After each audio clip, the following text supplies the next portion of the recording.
Hello, aspirants. I welcome you all to Sunya IAS in collaboration with Wings एक उड़ान। एक बार फिर मैं आपके साथ जुड़ चुका हूं। ये वीडियो जो रहने वाला है वो एक बहुत ही बेसिक ज्योग्राफिकल कॉन्सेप्ट के बारे में रहने वाला है। The idea of this video series is के हम जो most probable and important topics हैं from the perspective of Jammu Kashmir administrative service exam, उन टॉपिक्स को हम यहां पर टेकअप करेंगे। See the idea is to cover as many topics as possible so that अगर एग्जाम में सवाल आता है तो डायरेक्टली फ्रॉम दीज वीडियोज और the directly based upon the information that you get in these videos we are able to answer this particular question. तो आज की हमारी जो वीडियो है ये रहने वाली है एक बहुत ही important and expected topic from the civil service geography syllabus, that is with respect to the formation of planet. So हम बात करेंगे प्लैनेट फॉर्मेशन की। सी ये वो चीजें हैं जब जो हम पूरे सिलेबस में one after the other cover करते हैं। The major ones or the most important ones with respect to the maximum possible subjects I'll be discussing with you in this video lecture series. So one after the another you will be getting such videos जहां पर हम topics को discuss करेंगे जो कि probable है with respect to the upcoming examination. So ये topic जो है that is with respect to planet formation की प्लैनेट जो है वो कैसे बने थे। जब हम बात करते हैं कि ये प्लैनेट फॉर्मेशन की जब बात आती है, there were various theories that were put forward. For example सबसे पहले तो फॉर दिस एंटायर यूनिवर्स एक बहुत ही फेमस बहुत ही इंपॉर्टेंट थ्योरी है, that is big bang theory. Big bang theory, the big bang theory is not in particularly related to the planet formation but in general it talks about the universe formation के। ये पूरा का पूरा universe जो है वो बना कैसे था, इसके बारे में हम बात करेंगे, बिग बैंग थ्योरी को समझेंगे। Apart from that when it comes to planet formation, so हमारे पास कुछ थ्योरीज है। For example we have a nebular hypothesis, then we have a binary hypothesis,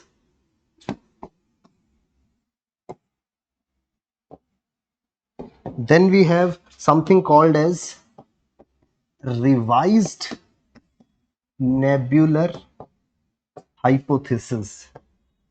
सो इस तरीके से कुछ थ्योरीज जो है वो एग्जाम में या हमारे सिलेबस का पार्ट है। And there is a possibility इससे क्वेश्चन मेंस के अंदर plus along with that prelims के अंदर क्वेश्चन भी पूछा जा सकता है। And not just the topic, हम ये भी to get brief idea, get a simple idea, हम ये भी डिस्कस करेंगे कि अगर इस टॉपिक से क्वेश्चन आता है तो वो किस तरीके से क्वेश्चन पूछा जा सकता है। दोस्तों इस तरीके की और इंपॉर्टेंट इन्फॉर्मेशन के लिए you will have to be part of our YouTube channel that is Wings एक उड़ान IAS। if you have not subscribed this channel, आप definitely इस चैनल को सब्सक्राइब कर लीजिए। do share it with your friends, all those who are preparing, because इस तरीके की मोर इन्फॉर्मेटिव चीजों के लिए को लेकर के मैं आपके साथ में जुड़ता रहूंगा। I hope we are clear, let's move further sir. So सबसे पहले बात करते हैं बिग बैंग थ्योरी की। लेट अस ब्रीफली अंडरस्टैंड ये एग्जैक्टली बिग बैंग थ्योरी है क्या। सर ये big bang theory states that some 13.7 billion years ago when the big bang took place, उससे पहले will go back to time which was prior to the big bang, जब तक ये big bang नहीं हुआ था। So how this entire universe look like, you imagine the board that you are seeing in front of you, this entire screen, you imagine this is the universe. Big bang theory says that the entire mass of universe, पूरा का पूरा universe का जो mass है, it was confined to a size of a tiny atom. एक बिल्कुल atom के size के डॉट साइज पार्टिकल के अंदर पूरे के पूरे यूनिवर्स का मास जो है वो कंबाइंड था। We are not able to see it at all. One fine day, एक दिन क्या होता है सर, एक जोरदार धमाका होता है। As the name suggest, big means massive and bang means explosion. तो एक जोरदार धमाका, एक मैसिव एक्सप्लोजन होता है, जिसके बाद में this entire mass that we see today, it got spreaded into the entire universe. This is the overall big bang theory के साथ दुनिया में आज जितनी भी चीजें एग्जिस्ट करती हैं, चाहे वो एक छोटी सी सुई से लेकर के to the biggest of the stars and planets that we have around us, ये सब चीजें जो है वो इस बिग बैंग थ्योरी के ऊपर आधार पर है। और ये बिग बैंग थ्योरी कहती है कि जो जितना भी मटेरियल, जितना भी मास इस यूनिवर्स में, इस ब्रह्मांड में एग्जिस्ट करता है, वो पूरा का पूरा एक टाइनी एटम के जितना था, जो एक दिन जोरदार धमाके से ब्लास्ट हुआ, जिस धमाके को हम big bang theory, big bang कहते हैं। ये 13.7 बिलियन साल पहले ये धमाका हुआ था। अब सवाल सबसे पहले ये उठ करके आया कि भैया एक टाइनी साइज ऑफ एटम में इतना सारा मैटर एग्जिस्ट कैसे कर सकता है, आ कैसे सकता है, उस विषय पे हम लोग ने बात करी। सो all these things, you must have heard the term hypothesis। So actual में हर वो चीज जिसको किसी ने विटनेस नहीं किया है, अब 13.7 बिलियन साल पहले there was nobody to witness जो क्या करके कहे कि मैंने बिग बैंग होता हुआ देखा है. So the entire story that we make is based upon certain assumptions. हम कुछ चीजें एज्यूम करके चलते हैं कि अगर ऐसा हुआ होगा तो. That is the entire concept of hypothesis. So वो हाइपोथेसिस हम तब तक मानते हैं जब आकर के कोई उसका काउंटर आर्ग्यूमेंट नहीं दे देता कि साहब आपने ऐसा बोला था लेकिन ये तो इसके काउंटर जा रहा है. सो यही चीज हुई जब बिग बैंग थ्योरी के बारे में बात करी गई तो उससे रिलेटेड सबसे पहला एक काउंटर आर्ग्यूमेंट आया कि साहब हाउ इज इट पॉसिबल कि पूरे के पूरे यूनिवर्स जो इतना ह्यूज है उसका मास एक टाइनी एटम में समा गया. उस समय there came a person whose name was Albert Einstein. He gave a very important concept which was E equals to mc square, जो कहता था कि कोई भी mass if it is made to accelerate at the speed equivalent to square of the speed of light, the mass can be converted into energy. Now what does that mean? Let us understand, sir. For example, I am a mass in front of you. Definitely I am mass. This equation says this mass can be converted to energy subject to the condition कि इस mass को मैं accelerate कर दूं to the square of speed of light. Here C stands for square of speed of light, which is 3 into 10 raised to power 5 kilometers per hour. यानी कि एक घंटे में sorry not per hour, I am really sorry, it is 3 lakh kilometre पर second. एक second में 3 lakh kilometre का distance मैं तय कर लूं, इतनी स्पीड से मुझे एक्सेलरेट किया जाए तो मैं एनर्जी, इसके स्क्वायर से एक्सेलरेट किया जाए तो मैं एनर्जी बन जाऊंगा. So what does that mean? When I try to square it, it would come to 9 into 10 raised to power 10 kilometers per second. So मोटा मोटा अगर मैं इसको देखूं 9000 into 10 raised to power 7 kilometre पर सेकंड. मैंने इसको 7 में इसलिए कन्वर्ट किया सो दैट दिस 7 का understanding we have of the crore kilometres. So the idea is कि 9000 करोड़ किलोमीटर अगर कोई चीज एक सेकंड में ट्रेवल करती है, इस स्पीड से वो चलना शुरू हो जाए तो वो एनर्जी में कन्वर्ट हो जाएगा. I am standing in front of you, I am a mass. For some reason अगर मुझे इतनी जोर से पुश किया जाता है कि मैं अभी आपके सामने खड़ा हूं, एक सेकंड बाद मैं यहां से 9000 करोड़ किलोमीटर दूर होऊंगा, तो will you be able to see me moving from here to that point? No sir, एक सेकंड में मुझे 9000 करोड़ किलोमीटर का डिस्टेंस तय करना था. So you want see me moving from here, आपके लिए मैं यहां से गायब हो जाऊंगा, which will actually convert me into energy. So Einstein said that entire mass because it was accelerated to such a high speed, इस वजह से वो यहां पर विजिबल नहीं था. And this became the basis of your Big Bang theory. I hope we are clear till here. So the story about this is कि Big Bang theory हुई सर, और ये Big Bang theory ने क्या किया, जैसे ही 13.7 बिलियन ईयर्स अगो ये theory हुई, ये बिग बैंग का कॉन्सेप्ट जो है वो आया, पूरा का पूरा मास पहले एक टाइनी एटम जितना था, within fraction of second they turned into the size of a grape. ये इनविजिबल मैटर जो है वो बड़ा होता गया, ये धीरे धीरे इसका साइज जो है वो इंक्रीज होता गया. ये सब चीजें हमको बिग बैंग थ्योरी के अंदर समझाई गई. We got to understand this in big bang theory. I hope we are clear till here.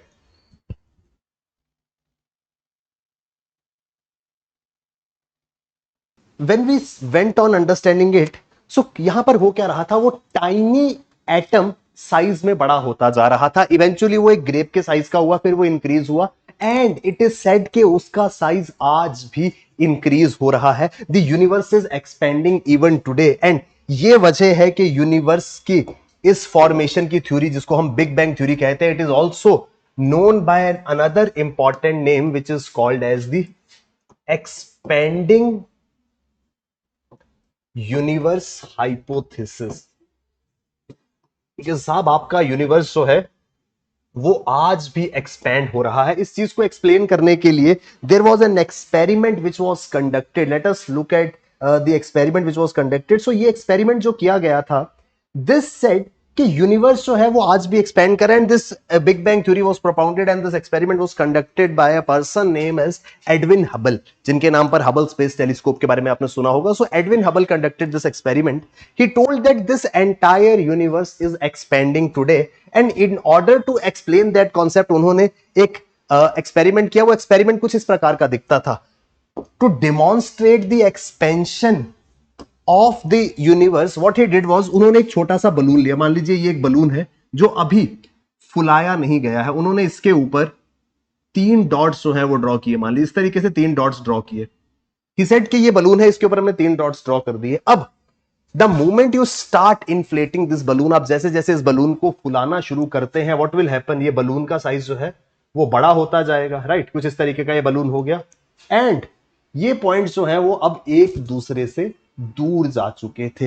He said something similar is seen with respect to the galaxies. Universe के अंदर बहुत सारी galaxies मौजूद है, अगर हम कंपेयर करें उनको विद बैक इन टाइम तो व्हाट वी सी इज कि जितना डिस्टेंस उन गैलेक्सीज के बीच में कुछ साल पहले था, सम थाउजेंड सम मिलियन ईयर्स अगो, जितना उनके बीच में डिस्टेंस था, आज वो डिस्टेंस उससे इंक्रीज हो चुका है। What does that mean? That can be only possible अगर यूनिवर्स एक्सपैंड हो रहा है। So this was called as the expanding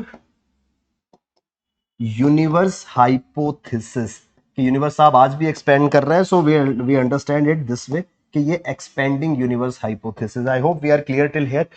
अब यहां तक तो चीजें जो है वो क्लियर थी, but this Edwin हबल्स balloon experiment, इसको हम पार्शियली करेक्ट मानते हैं क्योंकि एक छोटा सा क्वेश्चन इनसे या छोटा सा कॉन्ट्राडिक्शन यहां पर हुआ था। What we saw in actual place was कि it was not only the distance between the galaxies which was increasing, ऐसा नहीं है कि इन दो पॉइंट्स के बीच में डिस्टेंस ही बढ़ रहा था, इवन इन गैलेक्सीज का साइज भी जो है वो इंक्रीज कर रहा था। सो यहां पर जो गैलेक्सी डॉट साइज की थी, यहां पहुंचकर वो गैलेक्सी भी साइज में बड़ी हो गई थी। नाउ द क्वेश्चन वाज कि वी अंडरस्टैंड बैलून इन्फ्लेट करा तो डिस्टेंस बढ़ गया, लेकिन what led to the increase in the size of galaxies, ये एडविन हबल जो है वो एक्सप्लेन नहीं कर पाए थे।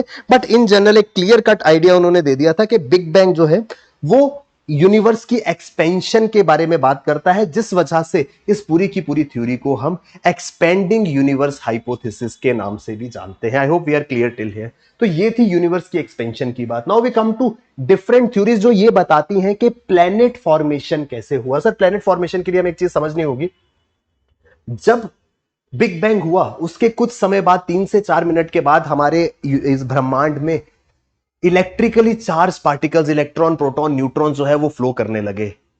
And the electron proton neutrons were the basic thing for the formation of universe. आज भी इस यूनिवर्स में जितनी भी चीजें हैं वो कोई ना कोई कंपाउंड से बनी है, और सब कंपाउंड जो है वो एलिमेंट से बनते हैं। ऑल दोज एलिमेंट्स, वो 118 एलिमेंट जो हम पीरियोडिक टेबल में देखते हैं, वो सब जो है वो यहां पर फॉर्म हो सकते थे अगर हमारे पास इलेक्ट्रॉन प्रोटॉन न्यूट्रॉन्स थे। So around 3 minutes after the big bang, big bang का धमाका हुए 3 मिनट बीते थे और वो इलेक्ट्रॉन प्रोटॉन न्यूट्रॉन आपस में कंबाइन होना शुरू हो गए थे। जैसे जैसे इलेक्ट्रॉन प्रोटॉन न्यूट्रॉन आपस में कंबाइन हुए, we started getting elements. So मैंने इलेक्ट्रॉन प्रोटॉन न्यूट्रॉन से कहा कि sir I want you guys to combine electron proton and neutron. They said कि सर ठीक है हम कंबाइन हो जाएंगे, लेकिन आप बताइए कि एलिमेंट कौन सा बनना है। तो I said I have no concern with respect to that, मुझे फर्क नहीं पड़ता आप कौन से एलिमेंट बन रहे हैं, बस एलिमेंट बन जाइए। सो एलिमेंट बनने का सबसे सिंपल तरीका क्या था? एटॉमिक नंबर, आपने पढ़ा होगा केमिस्ट्री में, मतलब नंबर ऑफ प्रोटॉन, जितने नंबर ऑफ प्रोटॉन वो उस एलिमेंट का एटॉमिक नंबर। सो यहां से एक प्रोटॉन ने एक न्यूट्रॉन को अपने साथ रखा एंड एटॉमिक नंबर 1 मतलब हमारे पास हाइड्रोजन बन चुका था। देन इसके बाद क्या हुआ?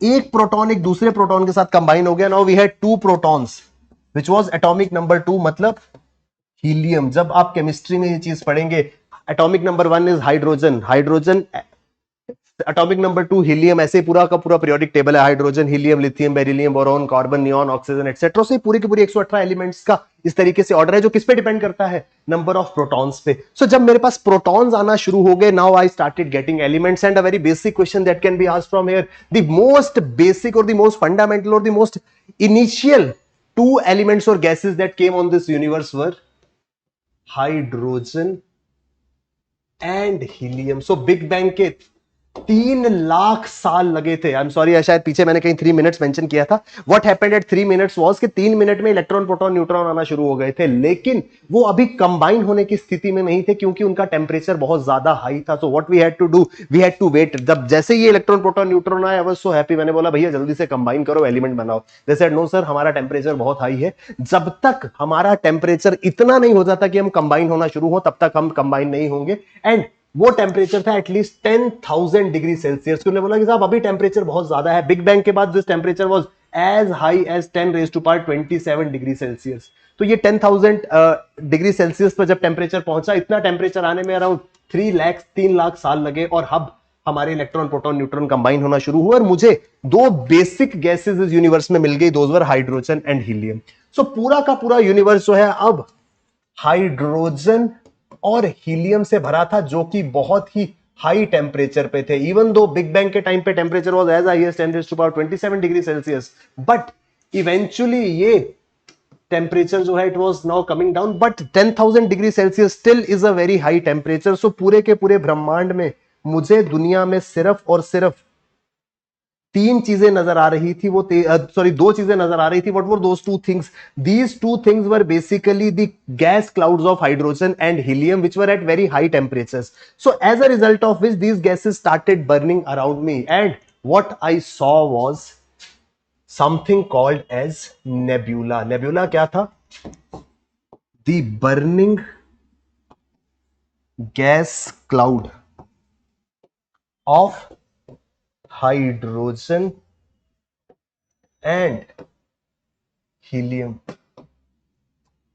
पूरे के पूरे ब्रह्मांड में हाइड्रोजन एंड हीलियम जो है वो बर्न कर रहा था, वो यहां पर मौजूद था। The next thing that would come up was, अब पूरे के पूरे यूनिवर्स में ये नेबुलास के क्लाउड्स बन गए थे, और उसी से हमारी थ्योरीज जो है वो बनना शुरू हुई कि प्लेनेट फॉर्मेशन कैसी है। सो उसमें सबसे पहले आती है नेबुलर हाइपोथेसिस। नेबुलर हाइपोथेसिस ये कहता है कि ये हाइड्रोजन और हीलियम का जो नेबुला था, इसके बीच में स्टार्स के कोर डेवलप होना शुरू हुए, और इस कोर के अराउंड मटेरियल जो है वो धीरे धीरे प्लेनेट की फॉर्मेशन लेना शुरू हो गए। This was the first and foremost, this nebular hypothesis was given by Immanuel Kant. Immanuel Kant नाम के आदमी ने ये हाइपोथेसिस जो है वो दिया था, and it was further revised by another mathematician जिनका नाम था लैपलेस। सो नेबुलर हाइपोथेसिस की बात इन दो लोगों ने करी थी। इन्होंने कहा था कि साहब हाइड्रोजन हीलियम का एक गैस क्लाउड है, एक नेबुला है, इस नेबुला के अंदर इस तरीके से स्टार जो है वो डेवलप हुए, और material around this star started getting revolving around this star, और ये प्लेनेट बन चुके थे। This was the very basic and very fundamental theory जिसकी हमने यहां पर बात करी। कुछ समय बाद this theory it was almost put forward somewhere around 1796 के अराउंड ये थ्योरी जो है नेबुलर हाइपोथेसिस की पुट फॉरवर्ड की गई थी। उसके कुछ समय बाद ईयर वाज अराउंड 1900, एक नई थ्योरी दो लोग लेकर के आते हैं जिनका नाम था Chamberlain and molten. Chamberlain molten ने ऑल टुगेदर एक डिफरेंट थ्योरी दी। उन्होंने कहा कि साहब सन एज अ स्टार जो है वो फॉर्म हो चुका था, हम बात कर रहे थे प्लैनेट्स कैसे बने। सो उन्होंने स्टोरी ये दी कि सर एक दिन सन के अराउंड एक दूसरा प्लैनेट जो सन की तरह ही दिखता था, वो यहां सॉरी एक स्टार जो सन की तरह ही दिखता था, वो सन के करीब से होकर के गुजरा। जब सन के करीब से ये स्टार गुजरा, इसकी ग्रेविटेशनल अट्रैक्शन की वजह से बहुत सारा मटेरियल जो सन के सरफेस पे था वो इस स्टार की ओर जाने की कोशिश करने लगा, क्योंकि ग्रेविटेशनल अट्रैक्शन था। लेकिन बाय द टाइम ये मटेरियल इस स्टार तक पहुंचता, ये स्टार यहां से आगे निकल चुका था, जिस वजह से ये मटेरियल सन के सरफेस से तो बाहर आ गया, बट ये दूसरे स्टार तक नहीं पहुंच पाया, और यही मटेरियल आगे चलकर राउंडेड बॉडीज में कंडेंस हो गया, जिन्होंने सन के अराउंड प्लेनेट का फॉर्मेशन किया। This was the second hypothesis which was put forward by two people, Chamberlin and Moulton. I hope we are clear with the second theory. उसके बाद आती है हमारे पास थर्ड थ्योरी। ये theory was exactly similar to what Chamberlin and Moulton and said. इस theory में क्या होता है सर, जो कॉन्सेप्ट चैम्बरलिन और मोल्टन ने दिया था, इस कॉन्सेप्ट को ही हमने एक नाम दे दिया, नॉट हमने but there were two persons, एक का नाम था sir James Jeans and sir Harold Jeffreys. इन्होंने बोला कि साहब ऐसा है, what Chamberlin and Moulton have said, हम बिल्कुल उनके साथ में एग्री करते हैं कि सन था, एक सन के साथ में कंपेनियन स्टार यहां पर आया जिसको देखकर सन का मटेरियल बाहर गया, और ये मटेरियल धीरे धीरे यहां पर कंडेंस हो गया, और यहां पे हमारी प्लेनेट फॉर्मेशन हो गई। What addition they did was, इन्होंने इस पूरी की पूरी थ्योरी को नाम दे दिया binary hypothesis.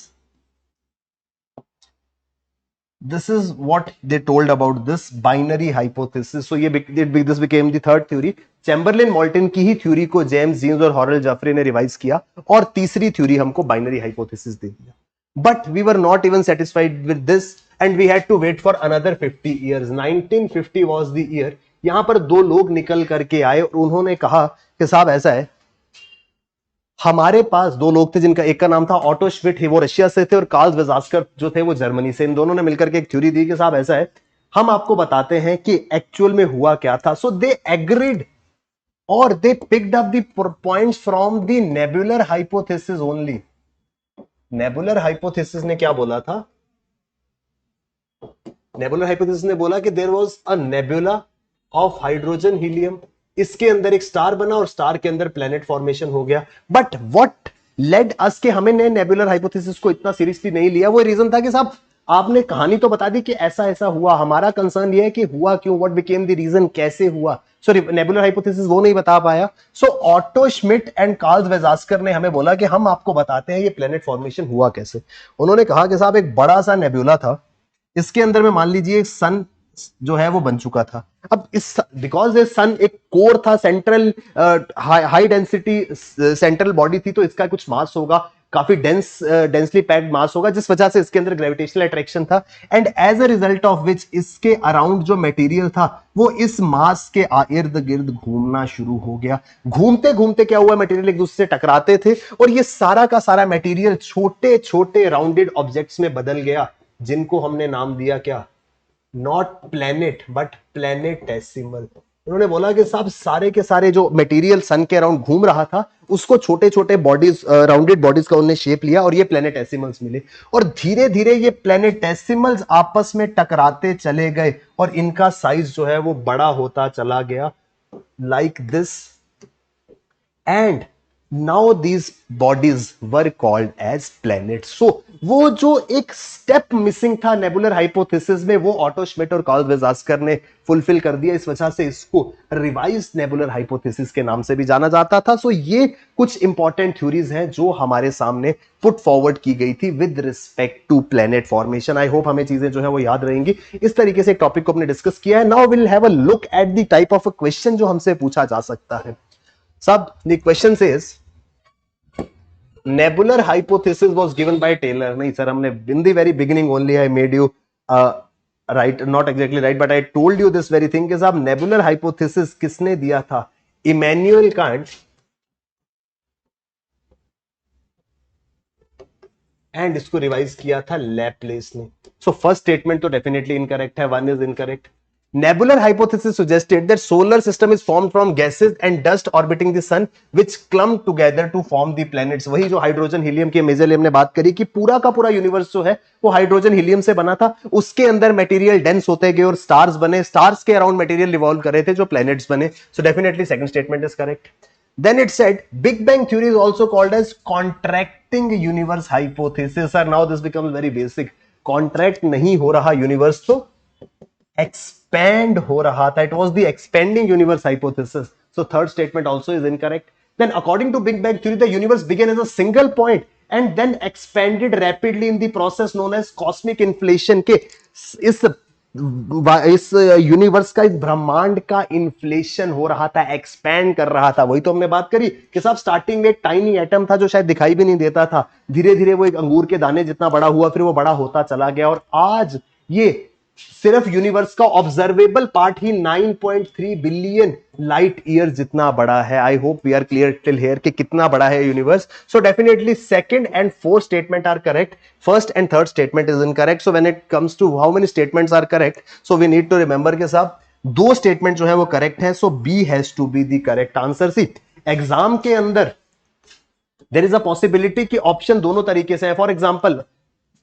Statement one is correct, only statement one is correct, ये ऐसा भी ऑप्शन आ सकता है। Statement 2 and 4 is correct, statement 2, 3 and 4 is correct, all are correct, इस तरीके का ऑप्शन भी आ सकता है। और इस तरीके से जहां पर, क्योंकि जेके पीएससी में बहुत बार वो चीजें देखी गई हैं जो यूपीएससी में होती है, तो UPSC started putting options like this. So इस तरीके से भी आ सकता है। But if we have the conceptual clarity तो इस तरीके के क्वेश्चंस को हैंडल करना बहुत इजी हो जाता है। So this was one such concept जिसके बारे में हम बात कर रहे थे। ऐसे ही बहुत सारे इंपॉर्टेंट कॉन्सेप्ट्स लेकर के मैं टाइम एंड अगेन आपके साथ जुड़ता रहूंगा।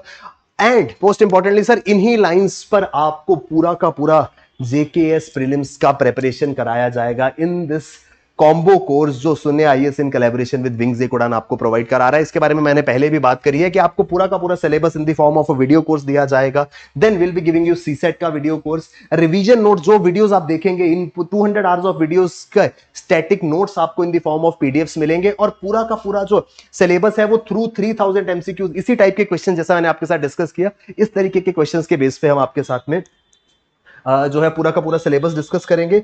I hope we are clear till here. Then along with that we'll be giving you test series जिसमें आपको 30 टेस्ट प्रोवाइड किए जाएंगे। ये सब चीजें दिस एंटायर सिलेबस का video course, this revision notes, ये सीसेट का video course, 3000 MCQs plus 30 test की टेस्ट सीरीज, ये सब एक one single programme which is called as the JKS prelims combo course, उसमें आपको मिलेगा। The price is just 9,999, but this entire course will help you as this upcoming prelims, so definitely you can be part of it. कोई भी doubt है, कोई भी आपकी query है, कुछ भी आप पूछना चाहते हैं, you can either visit our centre that is at Green Belt Park Gandhinagar.